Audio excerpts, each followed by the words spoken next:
Hello friends, my name is Desha Thakral and I welcome you all on my YouTube channel PT Society. As the name suggests, PT Society, this channel is dedicated for the PT aspirants. In the last video, we did the overview of the Pearson test of English, in which we did all 4 modules like listening, reading, writing and speaking. Now in this video I am going to explain you more particularly the first section of this test, that is speaking.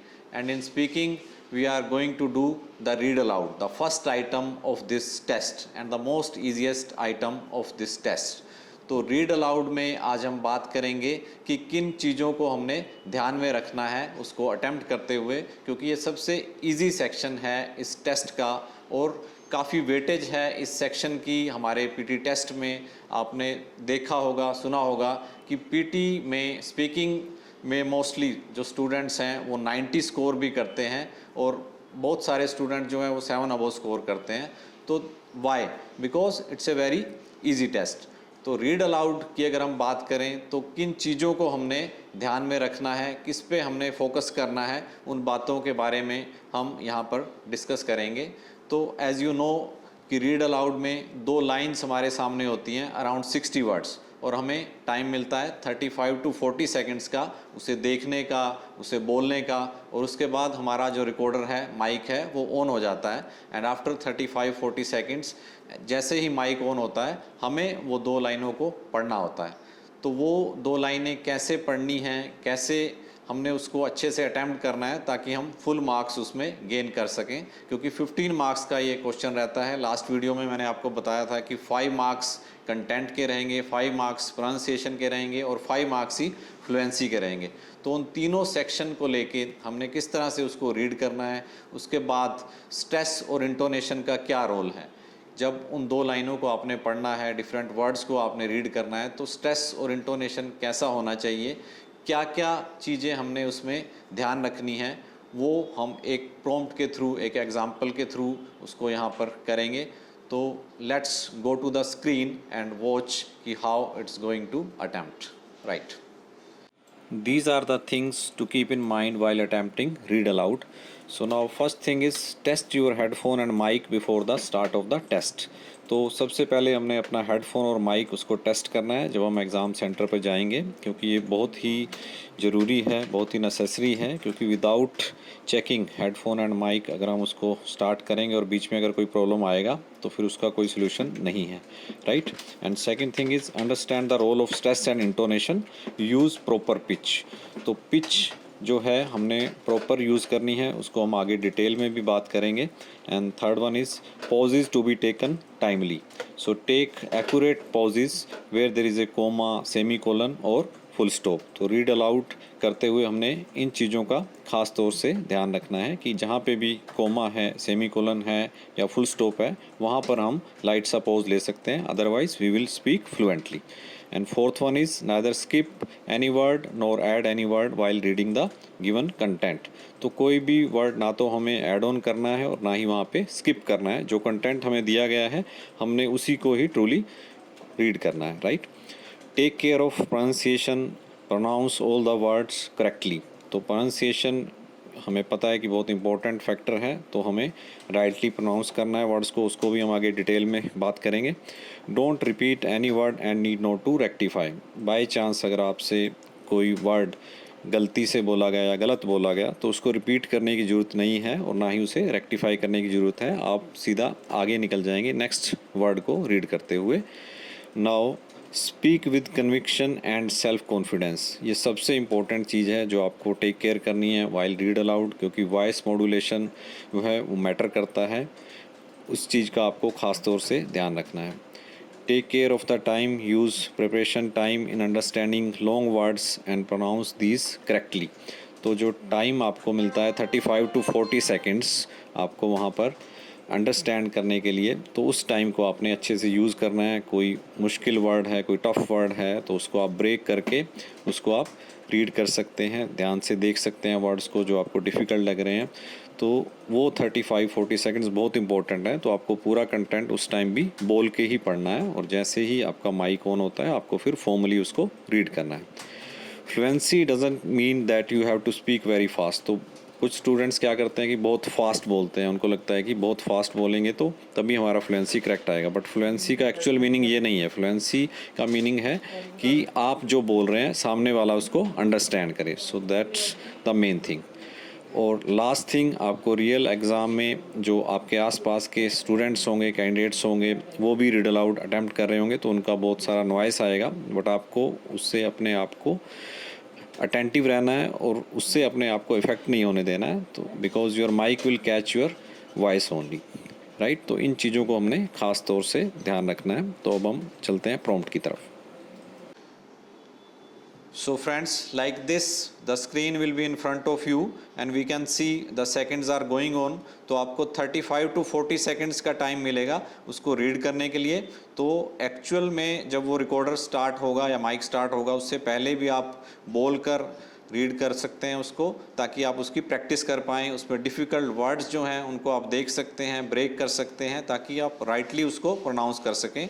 तो अभी जैसे ही ये zero होगा हमारा mic on हो जाएगा and mic on होते ही हमें उसको स्टार्ट करना है। So like this, once you have picked a general topic for a paper, you need to come up with a thesis. Your thesis is the main and focal point of your paper and it's the position you will take on your particular topic. Formulating a strong thesis is one of the most important things you need to do to ace your paper. So friends, normally जो ये prompt होता है उसको हम 18 से 22 second में complete कर लेते हैं, जो कि हमें सही फ्लुएंसी की ओर लेके जाता है। तो उसको हम ज़्यादा फास्ट भी नहीं बोलेंगे, क्योंकि फ्लुएंसी का मीनिंग ये नहीं है कि आप बहुत फास्ट उसको बोलें। तो फ्लुएंसी, प्रोनाउंसिएशन एंड कंटेंट, ये जो 3 क्राइटेरियाज़ हैं जो 15 मार्क्स को कंप्लीट करते हैं, उन तीनों क्राइटेरियाज़ को हमने ध्यान में रखते हुए उसे फुलफ़िल करना है। क्योंकि कंटेंट जो आपको सामने दिया है, ना तो हमने उसमें से कुछ स्किप करना है और ना ही कोई वर्ड हमने उसमें ऐड बैक करना है। तो इन 3 पार्टिकुलर सेक्शंस को लेकर, इन पार्टिकुलर चीज़ों को लेके हमने इस रीड अलाउड को अटैम्प्ट करना है। फ्लुएंसी की बात करें तो जैसा मैंने बताया कि 18 से 22 सेकंड या 25 सेकंड में एक नॉर्मल, अगर हम स्पीड से चलें तो उस प्रॉम्प्ट को हम रीड कर सकते हैं। और प्रोनाउंसिएशन की बात करें तो जो वर्ड्स हमें दिए हैं, हमारे सामने स्क्रीन पर हैं, उनको हमने करेक्टली प्रोनाउंस करना है। हाँ, कोई अगर लॉन्ग वर्ड आ जाता है, कोई डिफ़िकल्ट वर्ड आ जाता है, अब कोई जो वर्किंग प्रोफेशनल्स हैं या जो अच्छा स्टडी में कर रहे हैं वो लोग बड़ा इजीली इसको अटैम्प्ट कर सकते हैं, बट जो न्यू कमर स्टूडेंट्स हैं, अब कुछ स्टूडेंट्स डिफरेंट रीजन से होते हैं तो उनका एक अपना एक्सेंट होता है, अपना एक प्रोनाउंसिएशन होता है। फॉर एग्जांपल अगर मैं बात करूं, कोई स्टूडेंट्स हरियाणा से है, पंजाब से है या साउथ इंडिया से है, तो एक रीजनल एक्सेंट उसमें आ जाता है। तो उस रीजनल एक्सेंट को पहले हमने न्यूट्रल करना है। तो ऐसा नहीं है कि हमें कोई ब्रिटिश एक्सेंट चाहिए या कोई हमें अमेरिकन एक्सेंट चाहिए, ऐसा कुछ भी नहीं है। हमें एक न्यूट्रल एक्सेंट के साथ उसको रीड करना है। बस ध्यान क्या रखना है कि इन 3 चीज़ों को हमने, इन 3 क्राइटेरियाज़ को फुलफ़िल करना है कि हम राइट फ्लुएंसी के साथ, राइट प्रोनाउंसिएशन के साथ और राइट कंटेंट के साथ इसको हम अटैम्प्ट करें। अब कुछ स्टूडेंट्स होते हैं जिनको कुछ वर्ड्स जो अंडरस्टैंड नहीं कर पाते, तो उनके लिए क्या है कि वो वर्ड्स को ब्रेक कर सकते हैं। अब सेकंड थिंग क्या आती है, stress and intonation.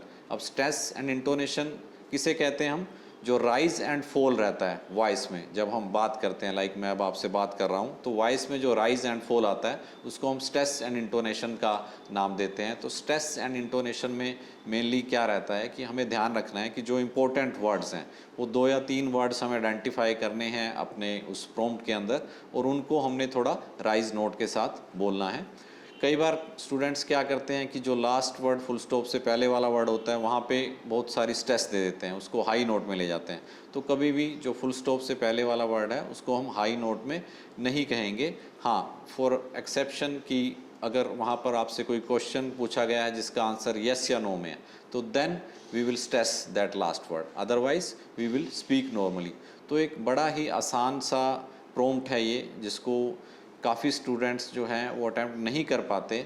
But I will say only one thing कि आपकी कन्विक्शन और आपका जो कॉन्फिडेंस है वो इस प्रॉम्प्ट को बड़ा इजीली आप कर सकते हैं।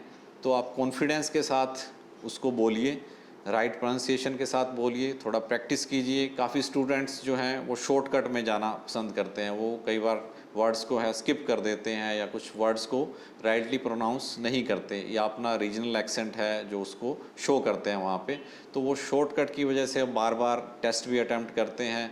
तो उन्हें इसकी वैल्यू को समझना होगा। शॉर्टकट में जाने का कोई फ़ायदा नहीं है, क्योंकि सबसे ईजीएस्ट आइटम है, मैं बार बार इस बात को दोहराता हूँ। तो ये इसको अगर हम इजीली अटैम्प्ट कर लेंगे तो बड़ा इजीली हम पीटी रीड अलाउड को आसानी से अटैम्प्ट कर सकते हैं और मैक्सिमम मार्क्स हम इसमें गेन कर सकते हैं।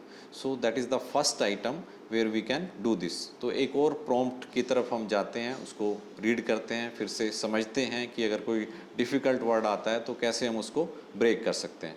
So let's go to the second prompt.